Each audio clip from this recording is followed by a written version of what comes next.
ଆମର ଓଡ଼ିଶାର ଗୌରବ ଧର୍ମେନ୍ଦ୍ର ଭାଇଙ୍କ ଜନ୍ମଦିନ रे शुभेच्छा और अभिनंदन।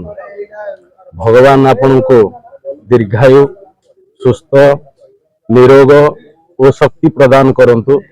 समाजर बृहत्तर स्वार्थ और प्रगति पाई आपण जो देश सेवा करुछंदी आमे माने समस्ते आपण प्रति प्रेरित।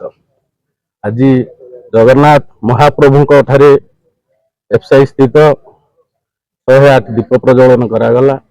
प्रभु जगन्नाथ एमिति भाई को आहुरी देश सेवा करिवार मन दियंतु। माँ लक्ष्मी तांको प्रति कृपा हुंतु। आमे समस्ते भाई को द्वारा प्रेरित एवं आज दिन टे भल काम टे होइछि जहाँकि अमीय भाई तरफ उत्साह क्रमे से काम टी हबार कथा। तालचेर फर्टिलाइजर लेबर यूनियन जहाँकि आज प्रतिष्ठा करा जाइछि एठी, जहाँकि आमर श्रमिक मानकर उचित न्याय मिलिबो।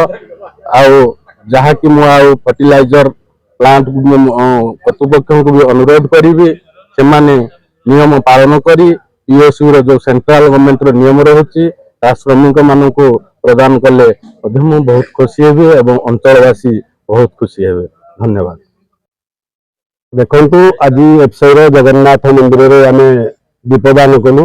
धर्म कहले बुझे जार विवेक थी मानविकता थी समस्त को साथी नहीं समस्त हृदय थी धर्म कह जाए। आ इंद्र कहले मु बुझे जे जिते राक्षस मान जिते देवता मान आक्रमण करते से मुनि ऋषि कूल इंद्र जन्म होते तेणु धर्म युक्त इंद्र से धर्मेन्द्र धर्मेन्द्र प्रधान का जन्मदिन यही अवसर जगतर नाथ जगन्नाथ माँ सुभद्रा और बलभद्र पाखे निवेदन करुचु दीर्घ कामना हो। जो सुपुत्र आम अनुगुल जिलार एवं आम ओडिशार माटी में जन्मग्रहण कर कि भारत वर्ष को प्रतिनिधित्व कर क्षमता अच्छी जो क्षमता व्यक्ति विशेष को आज आम अनुगुलवासी भाई आम मन में गर्व और गौरव भगवान को डाकुची से दीर्घायु कामना करूँ एवं दीर्घायु कामना हो अशेष अशेष धन्यवाद दूसरी कार्यशैली को से समस्त को साथी नहीं से आज जो भी व्यक्तित्व हो जहाँ भी